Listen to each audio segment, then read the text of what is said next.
편안하셨습니까? 어제는 서리가 온다는 상강입니다. 추나추동 사시절서 24절기는 한 보름 간격으로 그렇게 진행되고 있는데 하루는 24시간 1440분에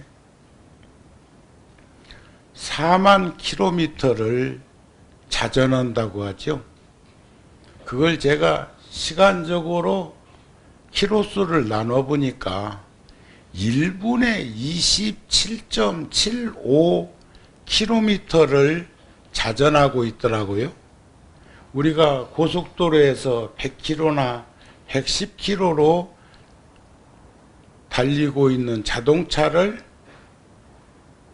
자동차가 아닌 밖에서 바라보면 굉장히 빠른 속도로 움직이는 걸 보는데, 그래야 그게 1시간에 100km 내지 110km. 또 구룡사에서 여기 올 때 우리나라는 땅덩어리에 비해서 길이 많고, 또 구룡사에서 여기 올 때는요, 관악산 그 산 줄령이 터널이 뚫리고 인천공항까지 가는 길이 고속화되어 있는 길이다 보니까 구룡사에서는 신호등은 있기는 있는데 신호등 하나 만나지 않고도 거의 인천 보명사 가까이까지 올 수 있는 그런 환경에 우리들은 처해서 살고 있는 걸 보면 세상이 참 많이 변화되어 가고 있었구나 하는 생각을 하는데, 그런데 지구는 4분에, 우리는 1시간에 100km를 갔는데 4분에 111.11km를 자전하고 있다고 그래요. 그래서 1시간이면 1600km, 1666km를 자전한다. 그런데요, 우리가 공전하는 지구 태양계를 돌아오는 그 거리는 과학으로는 표시를 할 수가 있겠지만 365일 5시간 46분 48초가 걸린다고 그래요. 그런데 그 거리가 지구가 태양계를 스치고 지나가는 거리는 1초에 1000km 이상씩 움직인다는 걸 보면 대단히 거리가 먼 거리인데도 24절기로 추나추동을 맞이하는 걸 보면은 이번에 우리나라에서도 위성을 우리의 기술력으로 쏘아 올리는 모습을 보았습니다.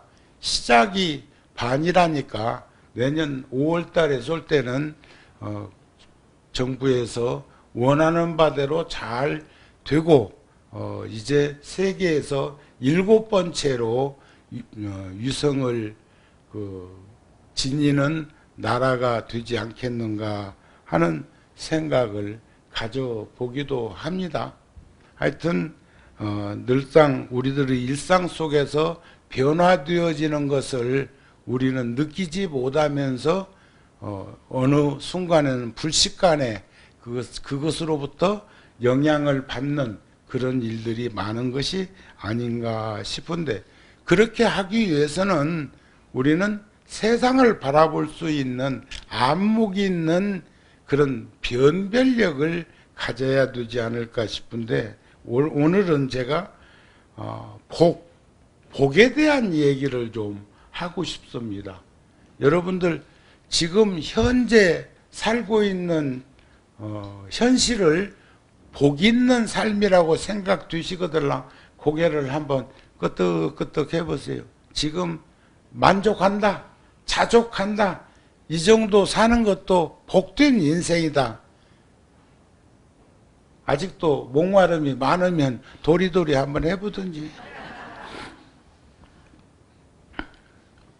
복은 우리들에게 매우 중요한 건데 그 복이라는 것은 빌어서 생기는 것이 복이 아니라 지어서 작복, 지을 작자, 작복의 의미를 우리는 들여다볼 수 있어야 되겠는데 그 복에도 두 가지가 있어요. 하나는 유루복이 있어. 유루복. 다함이 있는 복. 또 하나는 무루복이요. 다함이 없는 복.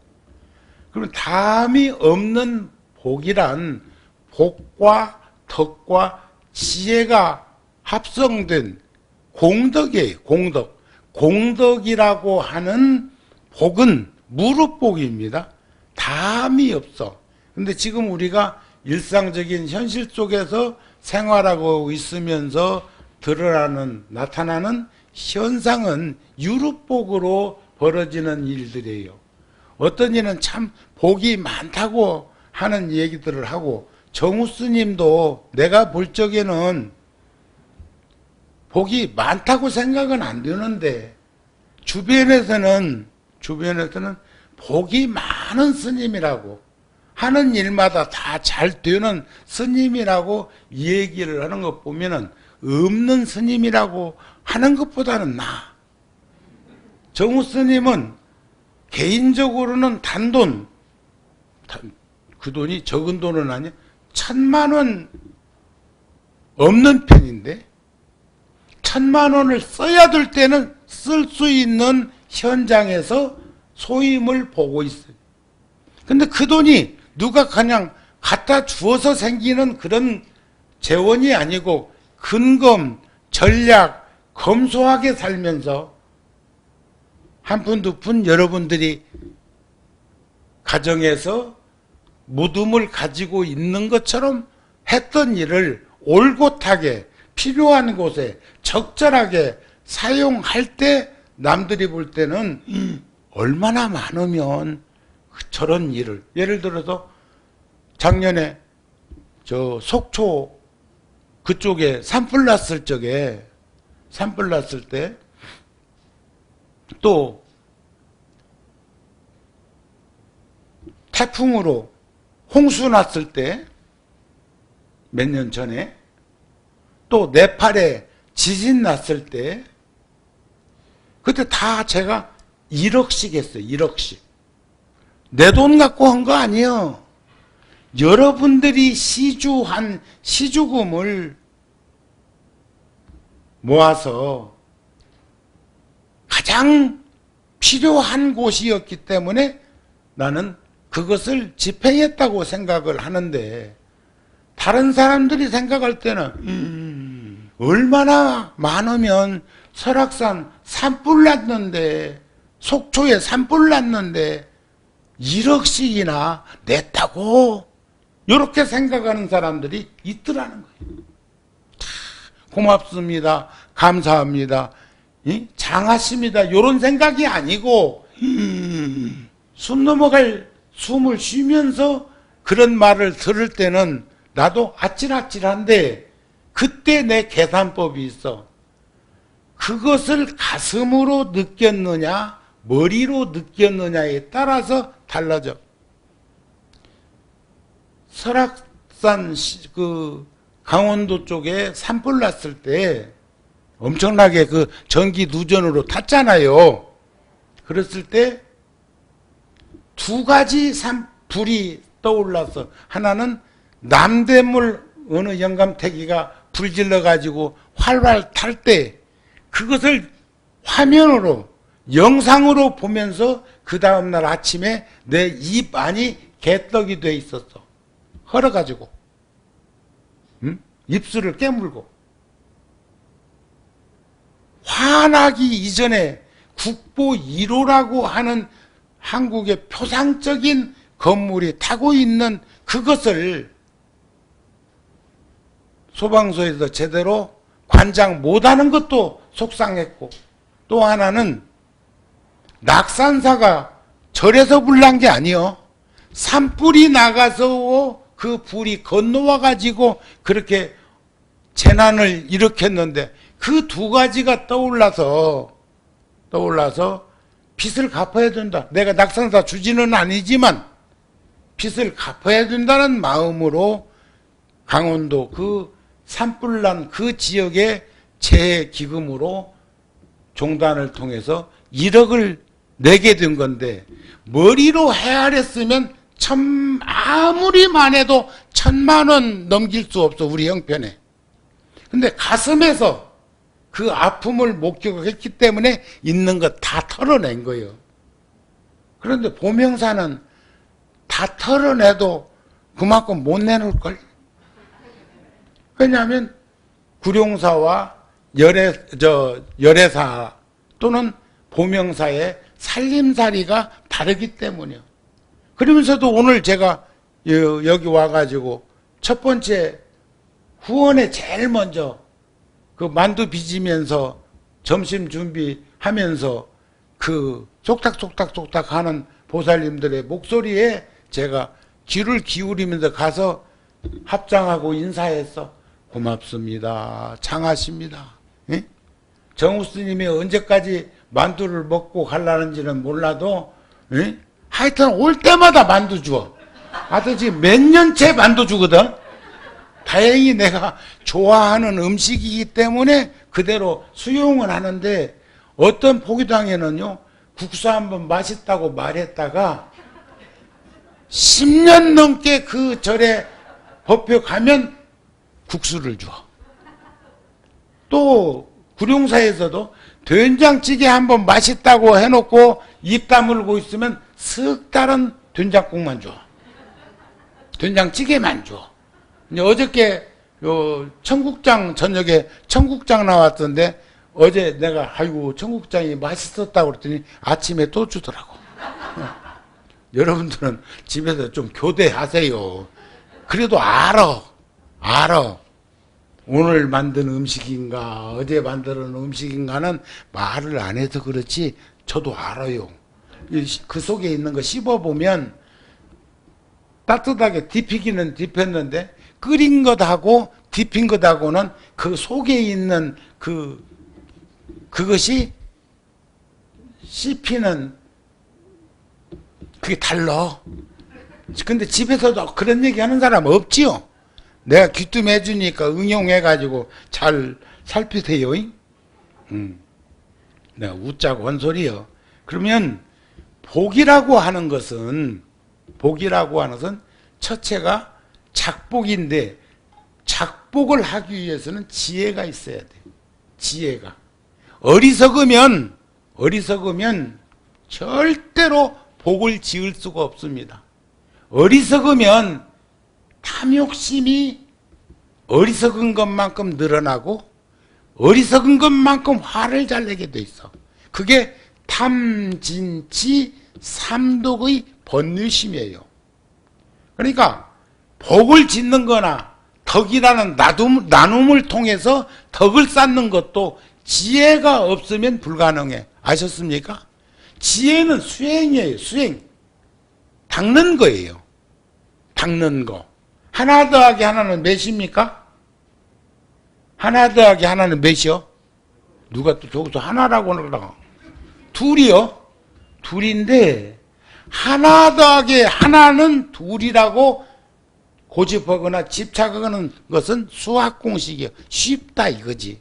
그러나 지혜로운 이가 변별력으로 살피면 넷에서 둘 빼도 둘이다.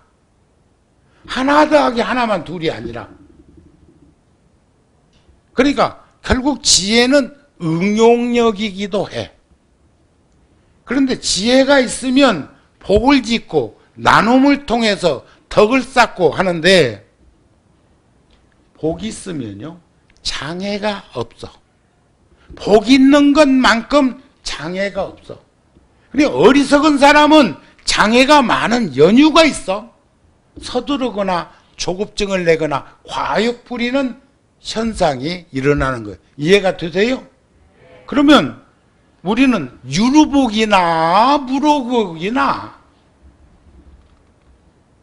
논리적으로는 무루복이 나은데 유루복조차도 없는 사람은 초심자한테는 복이라도 짓고 살으라는 말을 할 수밖에 없다. 그런 말이에요. 그래서 우리들의 마음은 거울과 같습니다. 거울. 능엄경에도 그 거울에 대한 이야기가 나오는데, 거울에 먼지나 때가 끼면 보고자 하는 것이, 보고자 하는 물건이, 보고자 하는 모습이 제대로 나타나지 않아. 더군다나 거울에 비친 내 모습은 우리가 거기에 적응해서 그렇지, 여기를 여러분들이 보는 쪽에서는 여기가 왼쪽이요, 오른쪽이요? 여기 내가 도둑 끓이는데 여러분들이 보면 이걸 왼쪽이라고 해야 안 맞아? 자기 분상이야. 거울이 똑같아. 여기 지금 내 입장에서는 오른쪽인데 거울에 비친 놈, 그놈은 왼쪽 볼이요. 이게 그러시죠? 그런데 왼쪽이라고 생각 안 해. 거울에 왼쪽으로 보이지만 오른쪽 볼을 거울에 비추어 보았다고 생각하는 거예요. 그 묘하지? 그게 훈련이고, 그것이 수행이고, 그것이 변별력이 아니겠느냐. 그와 마찬가지로 우리들의 마음에도 때가 끼면, 때가 끼는 경우에는 법신이 보이지를 않아요. 청정 법신, 본성이 보이지를 않는다. 그래서 인욕경에도 보면 마음을 멋대로 놓아두는 사람은 후회하지 않는 일이 없다. 후회할 일만 있다는 거예요. 우리가 살아온 시간들을 되돌아보면 늘 아쉽고 미진하고 부족한 것, 상처 투성이처럼 많습니다. 여러분들도 살아온 시간 되돌아보면 아쉽고 미진하고 부족한 거 많지요. 저도 엊그저께 소년이었다. 엊그저께. 요즘 우리 또래의 스님들이 10대, 20대 때 사진을, 저 제주도에 살고 있는 스님이, 육지에 살고 있는 정우 스님이 그리운지 10대 때 통도사 살 적에 찍었던 사진을 몇 카트 보냈어? 또 20대 때, 20대 중반에 가까이 지냈던 스님이 70 나이가 되어가지고 사진을 보내줬는데, 아따, 정우 스님이 푸짐하게도 생겼더라. 어? 달덩이처럼 생겼더라. 어? 내가 그렇게 고운 사람인 줄 몰랐어. 그렇게 인물이 반반한 줄 몰랐네. 나는 평생 동안 지금 여기까지 오기까지 이런 일 저런 일이 있을 수 있었겠지만 내가 나한테 취해 본 적이 없어. 응? 그냥 그렇게 물 흐르듯이 살아왔다고 생각했는데 며칠 전에 누가 사진을 하나 보내줬어. 그때가 78년? 그때가 황석영 작가의 가객이라고 하는 작품, 그러니까 사회 풍자극입니다. 그 시대만 해도 78년도 그 작품을 국립극장에서 12월 8일 날 국회의원 선거 날 잡아가지고 하루 공연을 한 것은 보안팀이 그 작품을 보면 거기에 출연하고 그 작품을 만든 사람들 다 잡아가게 생겼으니까 그날 선거판에 바쁘게 움직일 때 날 잡아갖고 하루 공연을 했던 작품인데, 세상의 문제점을 드러내는 그런 스토리 중에 나중에는 주인공이 혀를 뽑혀서 죽임을 당했는데 마지막 장면, 상여 나가는 장면에서 그 상여 속에서 그래도 해야 할 노래를 부르는 걸로 끝맺음이 나올 때 그 대금 연주자인 김영동, 그 다음에 저하고 그 사진 보내준 도수 스님이라고 하는 스님이 주인공을 해가지고 그 작품을 올렸던 것을 며칠 전에 사진을 보내줬는데, 그때 이제 기념 촬영도 하고 내가 이제 또 복이 있어서 거기에 출연한 사람들 모두 중국집에 모시고 가서, 그때는 뭐 크게 사줘 봐야 짜장면 곱빼기지 뭐. 그렇게 해서 공양했는데, 그런 사진을 찍은지도 몰랐는데 그런 사진을 두었다가 보내주는 그 모습을 보면서 참 세월의 무상함을 또 한번 느끼게 되더라, 이런 말씀입니다. 그런데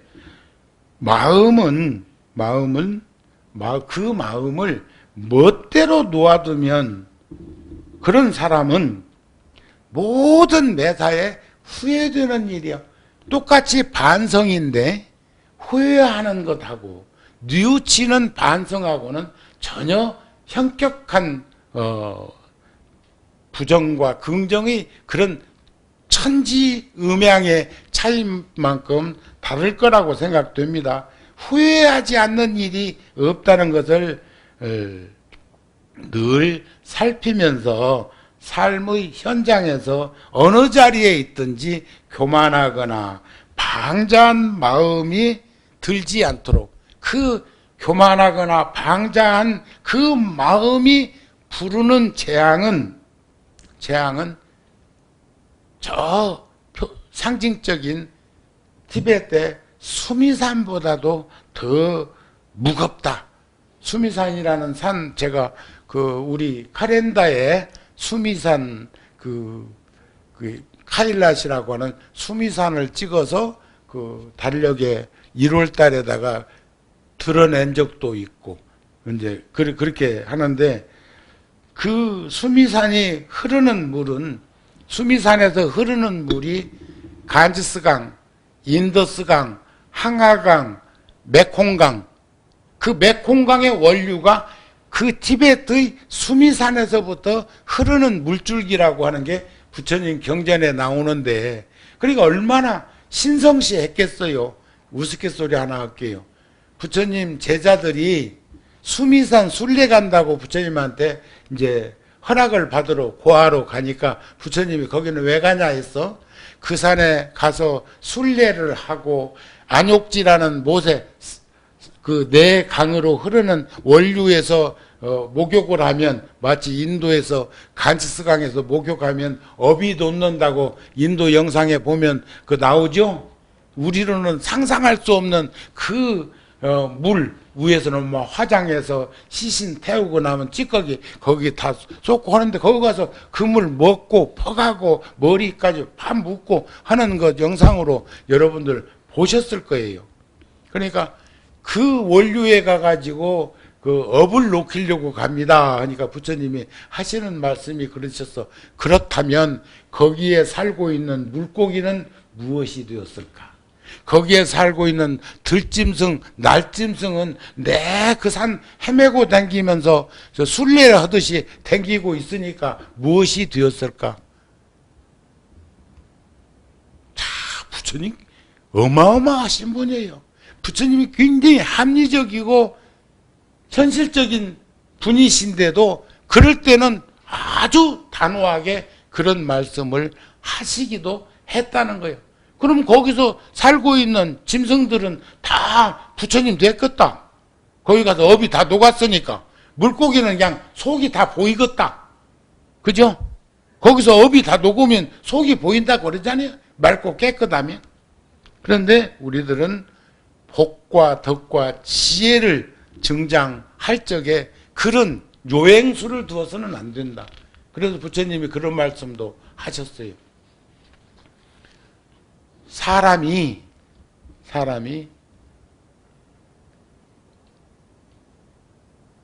욕심 버리기는 집에서 키우던 강아지 버리기보다 어렵고, 사람이 사랑하는 마음을 한결같이 지니고 살기는 놀란 들사슴. 사슴은 놀랜병이 있는데 들사슴은 더 잘 놀래겠지.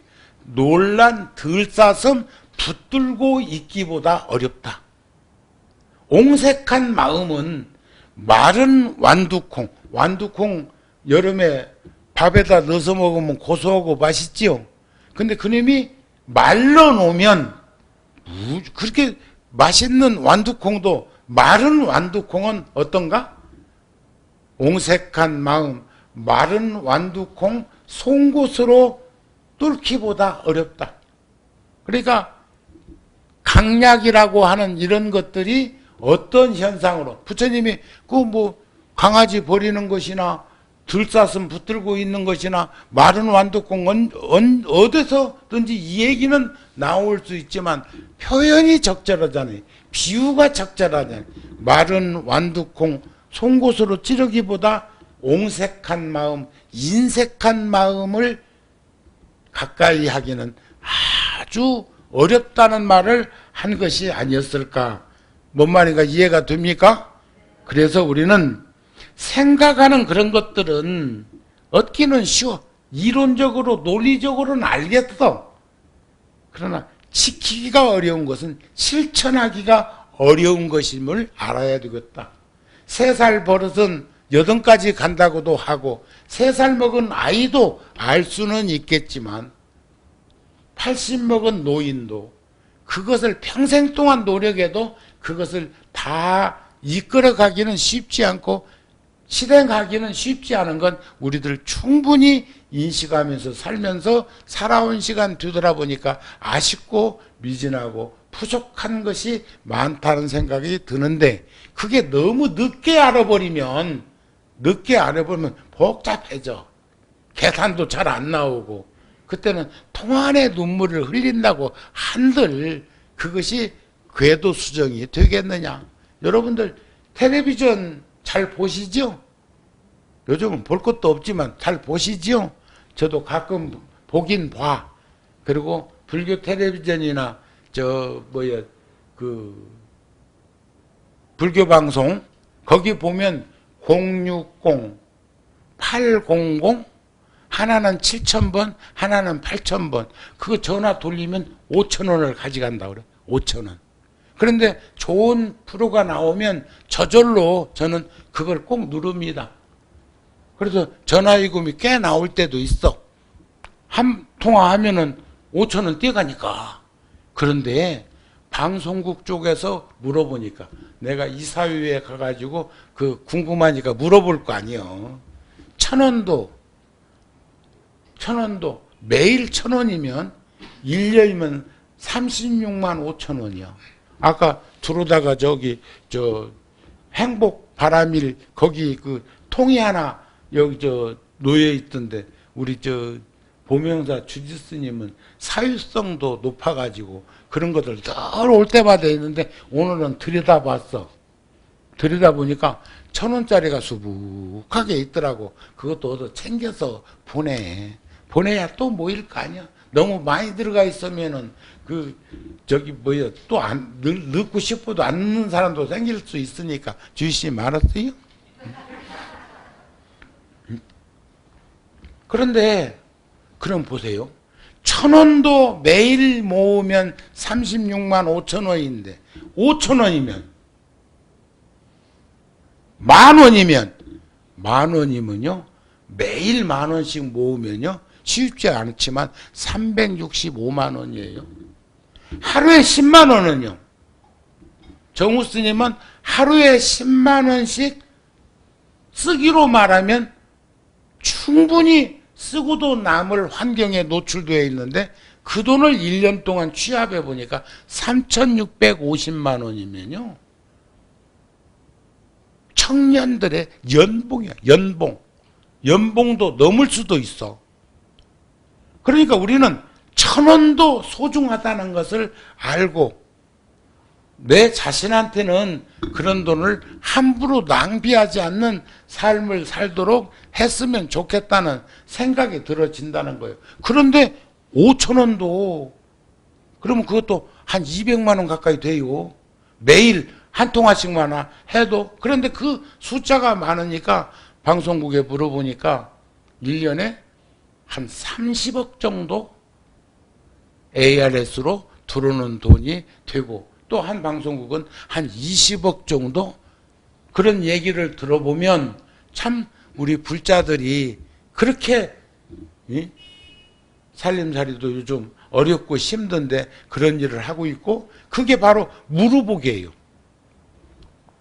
조건 없이 방송국이 잘 운영되어서 부처님의 법음이 퍼질 수 있도록 하기 위해서 작지만 인연을 짓고 있는 그런 것들도 우리들은 잘 살펴볼 수 있었으면 좋겠다. 그래서 우리가 생각하는 그런 것들, 얻기는 쉬워, 말하기는 쉬워. 그러나 지키기가 어렵고 행동하기 어렵다는 것을 알았으면 좋겠다. 세상에는 위대해지지 않아도 참 자유인이 될 수는 있지만, 자유인이, 참자유, 우리가 불교를 종교로 신봉하고 예경하고 선택한 것은 참자유를 얻기 위한 것이지, 보명사 불자가 된 것이 보명사에 구속된, 속박당하는 노예가 되기 위해서 여러분들이 보명사 불자가 된 것은 아니라는 생각 저버리지 않았으면 좋겠어요. 여러분들은 부처님의 법음을 통해서 참 자유, 참 자유는요 구속되지 아니함을 말하고, 참 자유는 속박받지 않는 것을 말하고, 참 자유는 소유하지 아니함을 말합니다.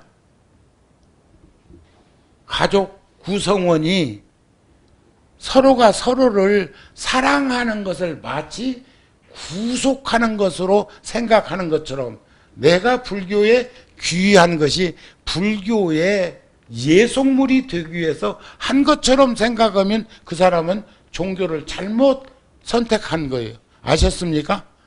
우리는 진정한 자유라는 것은, 진정한 자유라고 하는 것은 치우치거나 얽매이거나 빠지지 않으면서도 내 팔 갖고 내 흔들지만 다른 사람에게 피해 주지 않는 몸짓이 자유로운 몸짓 아닐까요? 그런 거 아닐까요? 그런데 여기서 자유인이 되지 못하고는 절대로 위대한 삶을 살 수 없다고 했어. 세상에는 위대해지지 않아도 참 자유는 될 수 있어. 하지만 참 자유인이 되지 못하고는 절대로 위대한 삶, 자락을 능사하면 신경여성이요 난행을 능행하면 존중여불이라는 원효대사의 가르침이 있는데, 어려운 일을 능히 행하면, 어려운 일을 능히 행하면 존중여불이요, 부처님처럼 존중된단 말이에요. 부처님이 다른 분이 아니야. 어려운 일을 능히 행하신 분이요, 자락을 능사하면, 스스로의 즐거움을 능히 버릴 줄 알면 신경여성이여 믿고 공경하기를 성인과 같이. 성인이 따로 있는 게 아니고 성인이란 스스로의 즐거움, 어쩌면 자기 인생이라고 하는 이기적이고 편협한 생각을 행동으로 옮기는 에고이즘으로부터 자유로워진 사람 아닐까 싶네요. 우리가 살고 있는 불완전한 혼돈의 시대에 위대한 인물들은 그래서 자기 자신을 숨기는 뛰어난 능력이 있어. 나무 잎줄에 오르내리지 않는다 이 말이요. 나무 잎줄에. 지금 저 뉴스나 저 텔레비전 보면 잎줄에 벨벨스럽게 다 오르내리고 있는데 참 딱해. 응? 위대한 인물들은 자기 자신을 숨기는 뛰어난 능력이 있다 이 말이요. 응? 우리들처럼 평범한 사람들의 틈새에서도 눈길을 피해가면서 잘들 살고 있더라. 그런 이들 우리들 주변에도 있습니다. 가정적이고 이웃 간에 친목을 늘 다지면서도 아이 세상에 요즘 얼마나 먹으면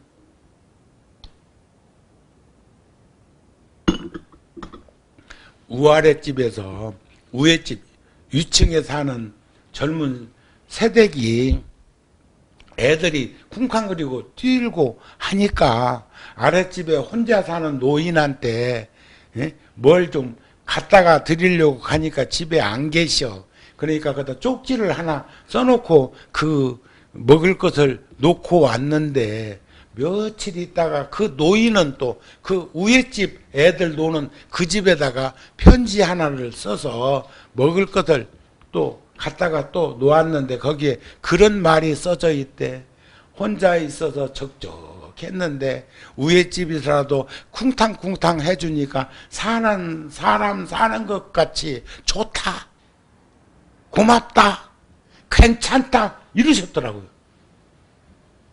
그런데 그냥 뭐 하나 들고 가가지고 그냥 해고자 하고 그래 쓰겄어. 그렇게 안 하려면 지금이라도 가사 정리해가지고 고향집으로 가. 그거 가면은 지금 여기서 요즘 아파트값 올라가지고 비싼데 나는 그런 생각도 들대. 그거 딱 팔면 매덕은 나온다며. 요즘 최소한 매덕 갖고 고향으로 돌아가면 부자요. 시골도 다들 부자라고는 하더만 그래도 훨씬 나는 서울에서 옹색하게 사는 것보다 답답하게 사는 것보다는 나을 수도 있다는 생각이 들더라고요. 여러분들 생각은 어찌요? 아이고 여기 재개발 될 거라고 저기 구청장님 아까 오셨다 가셨고 저 보살님도 와 계셔. 언제 여기 건양 아파트랑 여기도 벌써 한 30년 됐죠? 근데 얼마나 튼튼하게 졌으면 재개발한다 소리가 안 나오냐. 어마하게 졌으면 재개발해야 된다 소리가 나올 건데. 참 건영도 고맙네. 자, 그래서 우리들은 늘 자화상, 거울에 비친 얼굴이든 내 내면에 비친 얼굴이든 자화상하게 물어봅니다. 너는 지난날의 그림자만 쫓아서 추억하며 그리워하지는 않느냐. 우리에게 지금 여기 앞에는 지금까지 살아온 시간보다는 더 살았단 말이에요. 보살님부터는 지금까지 살아온 시간보다는 얼마 덜 남았지? 그것도 한 60 됐어. 에? 넘었어? 어이구, 그러면 더 살게 되면 한 130살 되겠네? 이게 저는 그래요. 제가 2년 만에, 만 2년 만에 뉴욕 그 우리 원각사 절에 그동안 정지되어 있던 그 잔무 처리를 하려고 한 20여 명의 그 기능인들을 같이 이제 들어가서 한 달쯤 처음으로 내가 구룡사 소임을 본 후로 가장 긴 시간 그곳에 가서 머물렀는데 이제 한 팀은 단청도 하고 한 팀은 미장도 하고 한 팀은 또 낙수물바지 떨어지는 그 석공들은 일도 하고 대웅전 지단이 높으니까 난간대도 설치하고 막 이런 일들을 하고 아직도 단청하는 이들은 며칠 더 있어야 이제 한 10명은 들어오고 나머지 식구들은 이제 먼저 이렇게 들어왔는데 그곳에 가가지고 그렇게 시간을 지니면서 왜 별별 생각을 다 안 했겠어. 그런데 내가 거기 엊그저께 인연을 맺어서 거기 계시던 스님이 그 뇌졸중으로 뇌출혈로 쓰러져가지고 휠체어 타시고 한 10년 이상 40대 초에 동국대학교 부총장까지도 하셨던 스님이신데도 건강한테는 어떻게 해볼 수가 없지. 부처님이 그러셔서 젊음과 건강과 목숨이 소중하지만 언제까지 젊음이 있고 건강이 있고 목숨이 유지된다고 생각하느냐? 그 부처님이 여러 군데에서 지적을 하셨던 부분인데 제가 엊그저께 그 큰 스님이 2004년도에 저를 좀 보자고 하셔서 제가 갔더니 애잔한 눈빛으로 저에게 구룡사 열애사 다 휠체어 타고 와서 싹 돌아보고 이 사람 저 사람한테 내 얘기를 다 물어보고 듣고 한 다음에 만나고 가시는 게 아니라 미국서 커민 오라고 해가지고 내가 갔더니 애잔한 그 눈빛으로 부탁을 해서 스님의 뜻을 받들겠습니다. 엊그저께 한 것 같은데 벌써 17년이다. 17년. 그러니까 엊그저께 인연 맺은 것 같은데 17년. 엊그저께 소년이 출가해가지고 절에 온 것 같은데 청년, 장년, 노년 이제는 나도 7학년이라면 7학년. 그런 것을 보면서 아까 시간, 유수 같은 시간을 제가 지구 돌아가는 속도를 얘기를 했고 태양계를 돌아오는 공전의 시간을 24절기로 말씀을 드린 것처럼 유수 같은 이런 시간 속에 노출되어 있는 우리들이 잘 살아야 되겠다. 남은 시간이 절대로 많이 남아 있을 수도 있지만 알 수가 없어. 알아? 가는 날이 오늘인걸? 여러분들은 언제 갈 거예요? 언제? 오늘 가. 또 이제 숨 넘어가네. 오늘이라고 하니까 진짜 오늘인 줄 알아 또. 아니 10년 후에도 가는 그날이 오늘이요. 어제는 지나간 오늘이고 내일은 다가올 오늘이고 우리는 오늘을 사는 거예요. 그러니까 그 시간을 불완전한 그 시간 속에서 우리들이 더 나를 다구쳐서 살피면서 여백을 잘 가졌으면 좋겠다. 그런 말씀 아닐까 싶습니다. 아셨죠? 이제 마쳐야 되겠네요. 그래서 사람 몸 얻기 어렵고 모든 어려움 여의기 어렵고 청정한 법을 얻기 어렵고 부처님 법 만나기 어렵고 모든 감각기관 구비하기 어렵고 선근 착한 사람 만나기 어렵고 선지식 만나기 어렵고 이치대로 가르침 받기 어렵고 바른 생활하기 어려운 일들이 많은 중에 이 몸을 지니고 있는 젊음과 건강과 목숨이 유지되고 있을 때 절대로 후회 없는 삶을 살도록 노력하면서 사는 그 모습이 복과 덕과 지혜를 구족해 들어가는 공덕의 가르침이 아니겠는가 싶은 마음을 전하면서 이제 오늘 마치려고 합니다. 금년에 또 언제 주지스님이 부를진 몰라도 또 오세요 하고 연락이 오면 또 오는 걸로 하고 오늘 여러분들과 소중한 시간 가질 수 있어서 고맙고 감사합니다. 성불하세요.